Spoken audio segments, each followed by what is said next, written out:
Joining us now is Democratic Congresswoman Maxine Waters of California. She is the ranking member on the House Financial Services Committee, and Congresswoman Debbie Wasserman Schultz of Florida. She is the former chair of the DNC. Congressman Wasserman Schultz, it's good to see you again. It's been a while. Lots happened over the summer, and here we are as we head into the fall with the president making a power grab against the Federal Reserve. They've telegraphed and promoted this effort through Project 2025 and other means.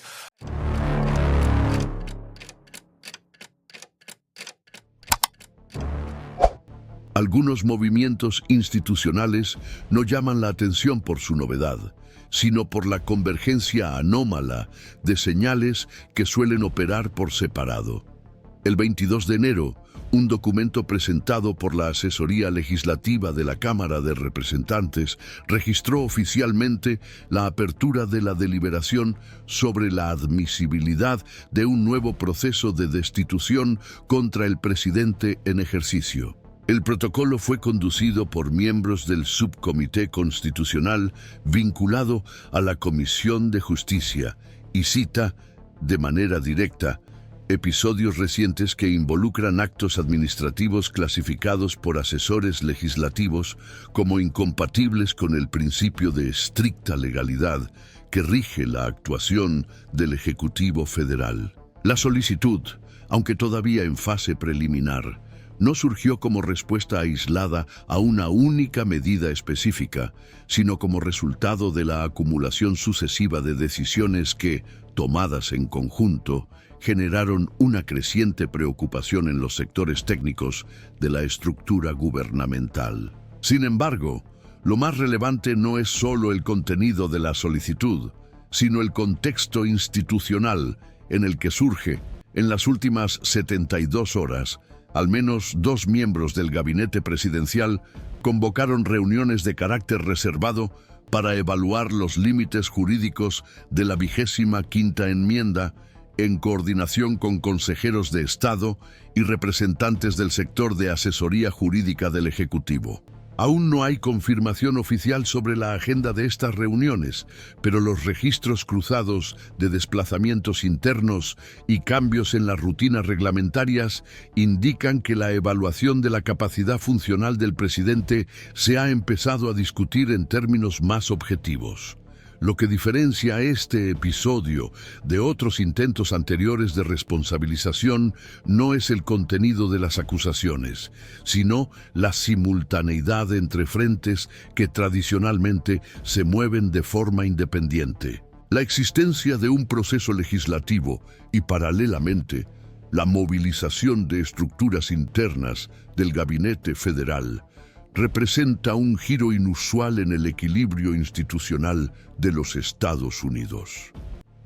Aunque ambas iniciativas se encuentran en una etapa inicial, el simple hecho de que se desarrollen en paralelo y con signos de convergencia indica un cambio relevante en el patrón de contención que prevalecía hasta entonces. Los asesores jurídicos que siguen el funcionamiento del Ejecutivo afirman que en este momento se está produciendo un cambio cualitativo en la percepción interna del riesgo. Informes recientes, distribuidos de forma confidencial a los miembros del Comité de Supervisión del Congreso, hacen referencia directa a decisiones tomadas en los últimos 15 días que habrían extrapolado los parámetros normativos establecidos por la jurisprudencia consolidada en mandatos anteriores. La expresión utilizada en más de un memorándum es desplazamiento funcional injustificado, lo que sugiere que la actuación del presidente comienza a observarse desde la perspectiva de la disfunción y no solo de la divergencia política. El impacto del episodio no se limitó a lo que ocurrió dentro de la sala en ese momento. La circulación de estos documentos internos hizo que otras estructuras, incluidas las asesorías técnicas del Senado y los órganos de control administrativo, comenzaran a revisar dictámenes anteriores que habían sido archivados por falta de respaldo institucional. La reapertura de estos registros indica que ahora existe un campo de viabilidad jurídica que antes no se consideraba políticamente accesible. La formalización de la solicitud de destitución no presenta un lenguaje acusatorio abierto, pero menciona con precisión 3 ejes de conducta cuestionada.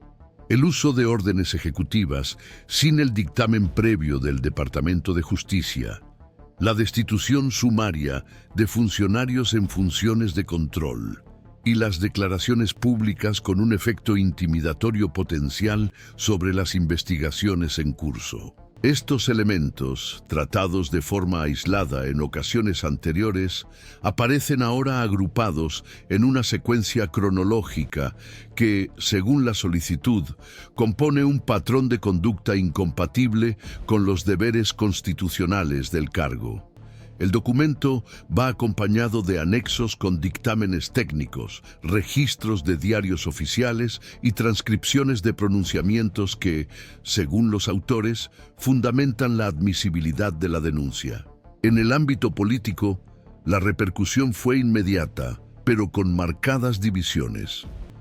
Los líderes de los partidos de la oposición adoptaron un tono de cautela pública, evitando asociar la solicitud con estrategias electorales.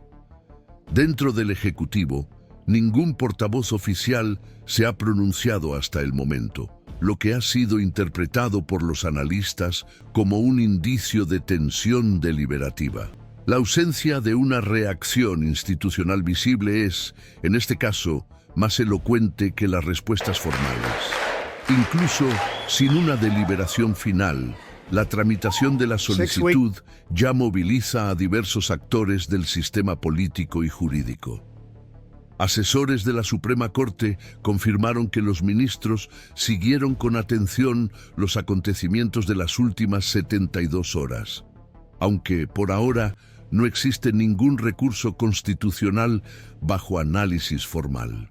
Desde el punto de vista técnico, la solicitud de destitución no tiene un efecto automático sobre la permanencia del presidente, pero su admisibilidad genera obligaciones reglamentarias que imponen plazos, sesiones y exposiciones públicas. Esto, por sí solo, ya altera la dinámica del gobierno, obligando a los interlocutores directos de la presidencia a formular respuestas, sostener decisiones y preservar la cohesión interna.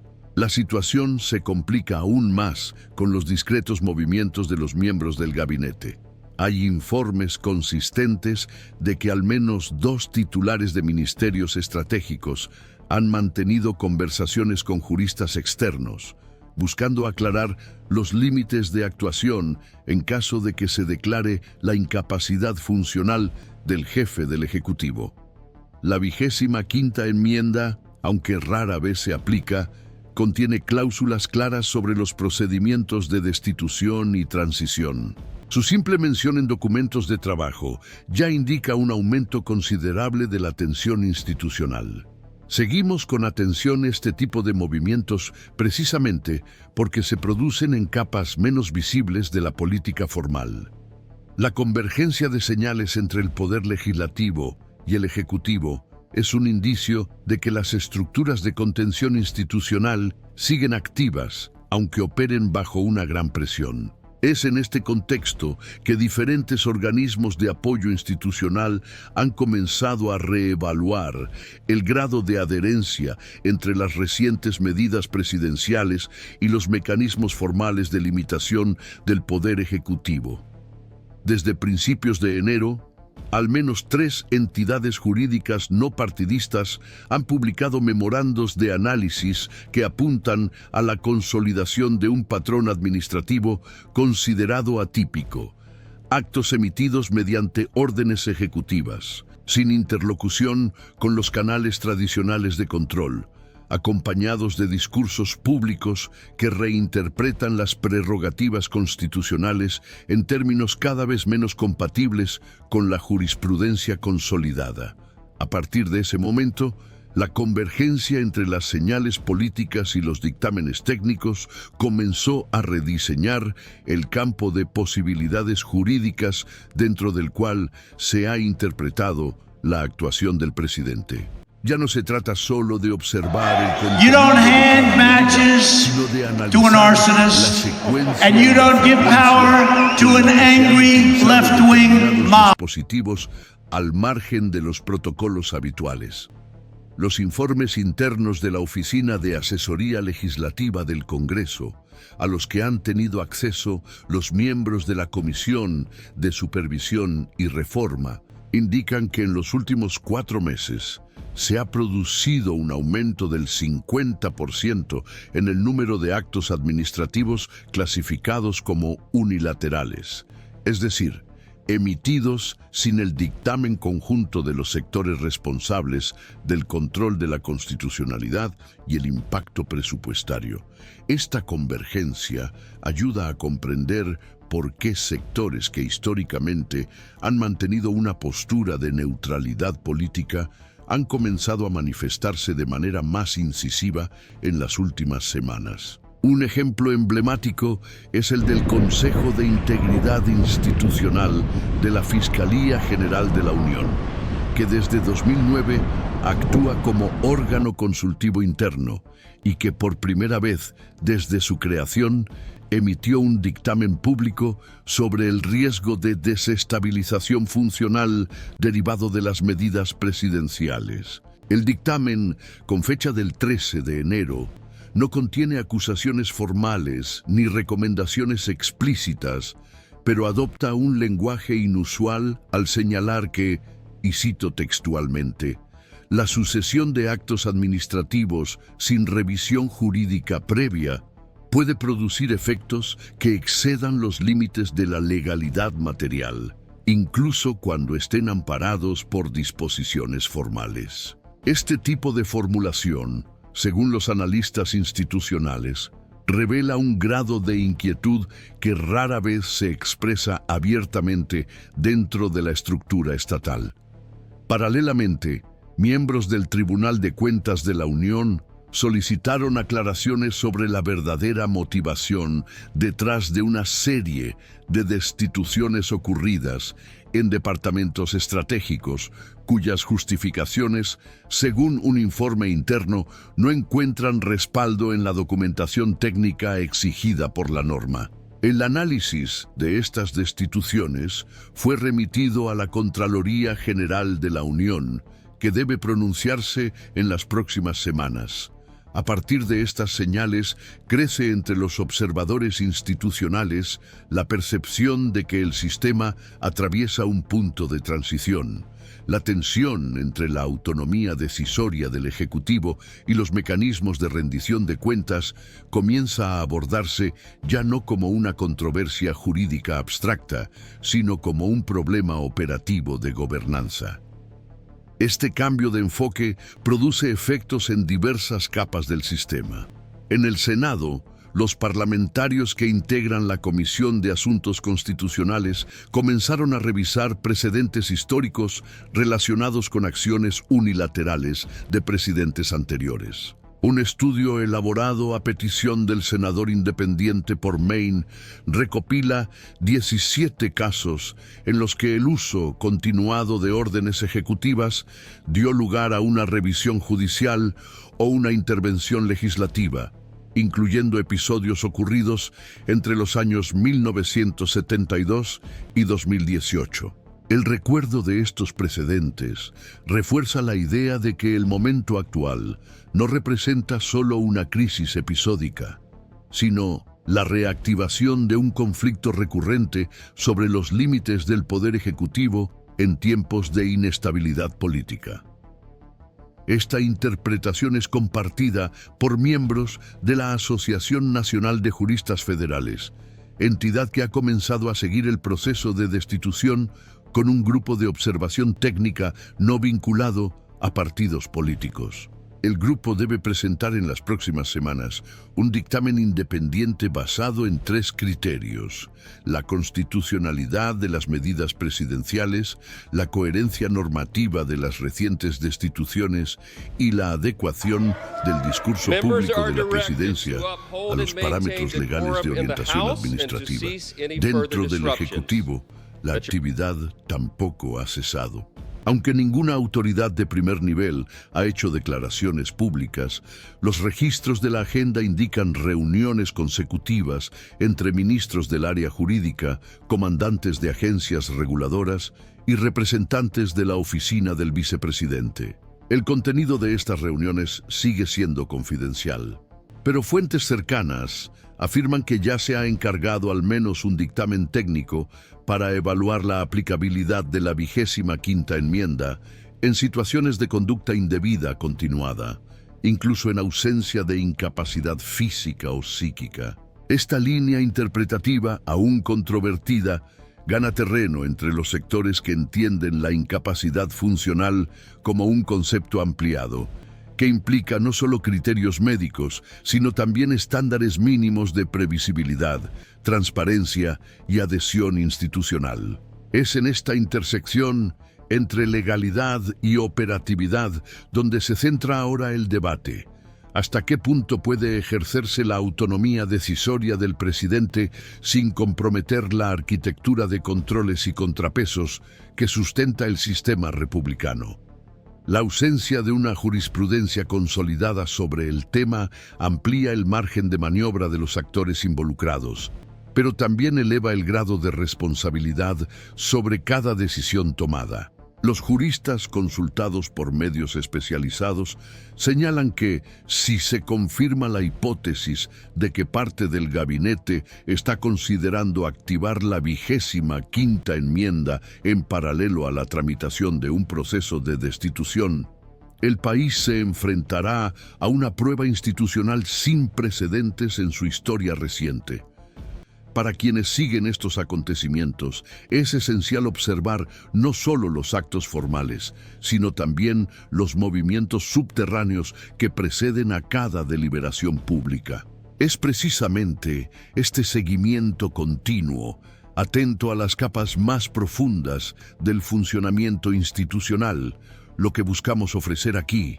Persisten las interpretaciones divergentes sobre el alcance institucional concreto de los movimientos que se han producido simultáneamente en las últimas semanas. Para una parte de los especialistas en derecho constitucional, el avance de un proceso de destitución en la Cámara de Diputados, al mismo tiempo que surgen debates internos en el Ejecutivo sobre la posible activación de la 25ª enmienda, no indica una convergencia estratégica, sino un momento de desajuste entre los mecanismos de contención disponibles. Desde esta perspectiva, se trata de respuestas independientes, orientadas por preocupaciones distintas, que coinciden temporalmente sin constituir una acción coordinada.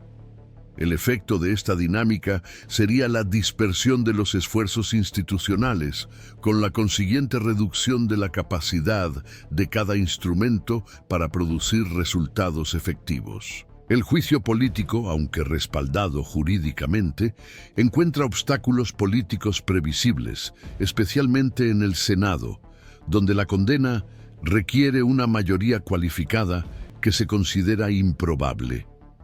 La 25ª enmienda, por su parte, aunque se sustenta en argumentos jurídicos, depende de un nivel de consenso interno en el gabinete que rara vez se establece fuera de los marcos médicos evidentes. La combinación de estos factores lleva a algunos analistas a concluir que el sistema está activado, pero aún no ha alcanzado el grado de articulación necesario para generar un cambio sustantivo en la conducción del gobierno. Por el contrario, otro grupo de observadores evalúa el momento actual como un punto de inflexión de carácter cualitativo, aunque sin una ruptura inmediata. Para esta línea de interpretación, el elemento central no reside en el éxito formal de cada iniciativa, sino en el hecho de que diferentes esferas institucionales, legislativa, jurídica y administrativa, han pasado a admitir explícitamente que ciertos comportamientos presidenciales ya no pueden entenderse únicamente como expresión de divergencias políticas convencionales. La hipótesis de incapacidad funcional, aunque jurídicamente abierta, cobra densidad al ser discutida por ministros y asesores de alto rango. Del mismo modo, la formalización de una solicitud de destitución basada en una secuencia continua de actos administrativos y no en un episodio aislado, señala un cambio en el patrón de lectura institucional, ahora orientado por regularidades de conducta. Según esta interpretación, tal reorientación contribuye a redefinir los límites de tolerancia del sistema ante prácticas que escapan a la previsibilidad tradicional. El debate se desplaza así al terreno interpretativo. Hay quienes sostienen que el uso reiterado de órdenes ejecutivas sin consulta previa, asociado a la destitución de agentes responsables de instancias de control interno, configura un proceso de desgaste institucional que, aunque no caracterice ilegalidades formales aisladas, compromete la coherencia sistémica de las decisiones administrativas. Otros, sin embargo, argumentan que tales medidas, aunque políticamente controvertidas, siguen estando dentro del ámbito de las prerrogativas presidenciales y que su evaluación debe realizarse prioritariamente en el plano político, no en el jurídico. En este contexto, los instrumentos tradicionales de contención, como la fiscalización legislativa y el escrutinio público, pasan a operar con intensidad variable, según la disposición de los actores a asumir los costos políticos asociados a cada decisión. La falta de consenso sobre el momento adecuado para intervenir prolonga la inestabilidad y obliga a cada poder a definir, de forma autónoma, los límites de su propia actuación. Paralelamente, crece la presión de sectores de la sociedad civil para obtener respuestas más claras, aunque esta presión no se ha convertido en una movilización lo suficientemente amplia como para influir directamente en el ritmo de las deliberaciones. En este escenario, el papel de la vicepresidencia adquiere una relevancia creciente. La 25ª enmienda exige, para su activación, el acuerdo expreso del vicepresidente, acompañado de la mayoría de los miembros del gabinete. Hasta el momento no ha habido ninguna declaración pública en este sentido, pero el simple hecho de que se esté debatiendo esta posibilidad ya reposiciona a la vicepresidencia en el centro de la agenda institucional. Los expertos en derecho constitucional destacan que la inexistencia de precedentes comparables hace que el proceso sea altamente impredecible. No existen criterios objetivos claramente definidos para caracterizar una incapacidad funcional basada en el comportamiento político. La Constitución de los Estados Unidos no establece parámetros operativos para este tipo de evaluación, lo que traslada el peso de la decisión a interpretaciones coyunturales, siempre susceptibles de impugnación. Por lo tanto, lo que está en disputa no se limita a la continuidad de un mandato específico, sino que involucra la propia arquitectura de seguridad jurídica que sustenta la sucesión del poder en el país. La forma en que avancen estas discusiones podría consolidar un precedente capaz de redefinir la comprensión de la autoridad presidencial en contextos de inestabilidad institucional. Hasta el momento, no se ha llegado a un consenso sobre qué trayectoria prevalecerá. El sistema sigue dividido entre la preservación del funcionamiento regular de las instituciones y la creciente percepción de que los mecanismos formales disponibles ya no son suficientes para contener prácticas administrativas consideradas fuera de la norma histórica. Algunos juristas advierten del riesgo de prolongar la ambigüedad, en la que ni el juicio político avanza de manera decisiva, ni se concreta la 25ª enmienda, lo que da lugar a una especie de suspensión funcional del debate institucional. Otros, sin embargo, ven en este impasse una oportunidad para reevaluar el papel de los órganos de control y fortalecer la autonomía técnica de las instituciones que operan fuera del ciclo político inmediato. La evolución de estos escenarios dependerá, en gran medida, de la capacidad de los líderes involucrados para sostener decisiones que resistan tanto las presiones externas como las tensiones internas propias de cada poder. Por ahora, lo que se perfila es un panorama de expectativas organizadas. Los engranajes institucionales siguen en movimiento, pero no se ha anticipado ningún resultado. Cada nueva posición pública, cada deliberación interna, cada documento divulgado o mantenido en reserva puede alterar el ritmo y la dirección de los acontecimientos. La narrativa permanece abierta y su evolución revelará menos sobre figuras individuales y más sobre la solidez de los mecanismos institucionales que sustentan la democracia de los Estados Unidos. Seguiremos acompañando este proceso con atención, buscando ofrecer una lectura rigurosa de los factores que moldean el rumbo de las decisiones que aún están por definirse.